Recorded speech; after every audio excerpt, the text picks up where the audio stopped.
One of the games I really wanted to talk about from Sunday's action, something that stood out to me in a big way. I know we had a discussion a couple weeks ago that angered one fan base of a team we already talked about, but Joe Burrow came in and he lit it up against the Baltimore Ravens on Sunday, throwing for over 525 yards and 4 touchdowns, just airing it out. And seemingly that Baltimore Ravens defense, they could not get a stop.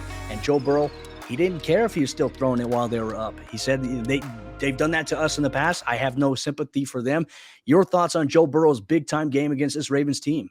Well, there's no bigger Joe Burrow homer than me. I love the dude. I think he is one of the 5 best quarterbacks on the planet. I would, in a crunch time in any game, I would take him over 3/4 of the elite guys that you see out there. I think he just has that X factor. I think he's got swag. I love it. I love the fact that he wants to shove it down Wink Martindale's throat for saying he doesn't deserve a gold jacket yet. I mean, I absolutely love it. I think he is fantastic for the game. He's obviously fantastic for the Cincinnati Bengals organization. And he was this close to being in the rare 500 club. He had a touchdown that was called back. That would have been his 5th of the day. He did go over 500 yards passing.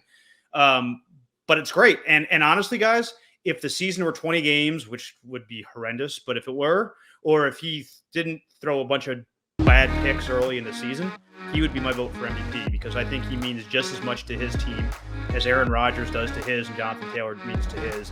And the Bengals, we've seen obviously decades upon decades of ineptitude at that position in the franchise in general. He has brought just a huge blast of credibility to that team. They're going to the playoffs. They're going to win the AFC North. They're going to host a playoff game.